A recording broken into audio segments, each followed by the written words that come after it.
മണപ്പുറത്ത് പോയില്ലെങ്കിൽ എന്താ അലുവക്കാരിയെന്നും പറഞ്ഞ് ഞാനും വെച്ച് പിടിച്ച് മണപ്പുറത്തേക്ക്.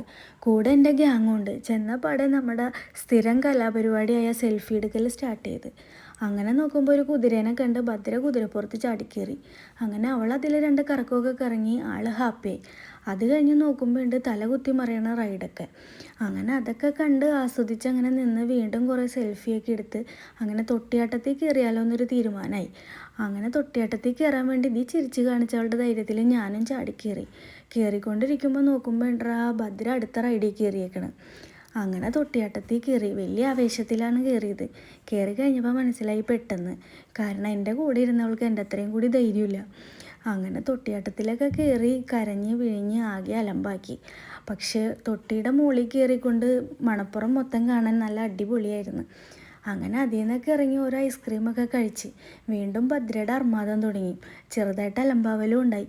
ആൾക്ക് എന്ത് മേടിച്ചിട്ടും മതിയാവണില്ല. എന്തൊക്കെ വാങ്ങണമെന്ന് അവൾക്ക് തന്നെ അറിയില്ല. അങ്ങനെ പിന്നെ നീലാണ്ടൻ്റെ വക റോക്കറ്റ് പറത്തലും കഴിഞ്ഞ് ഞങ്ങൾ തിരിച്ച് വീട്ടിലേക്ക് പോയാലോ എന്നുള്ള ആലോചനയിലാണ്. അങ്ങനെ ഞങ്ങൾ പോന്നു.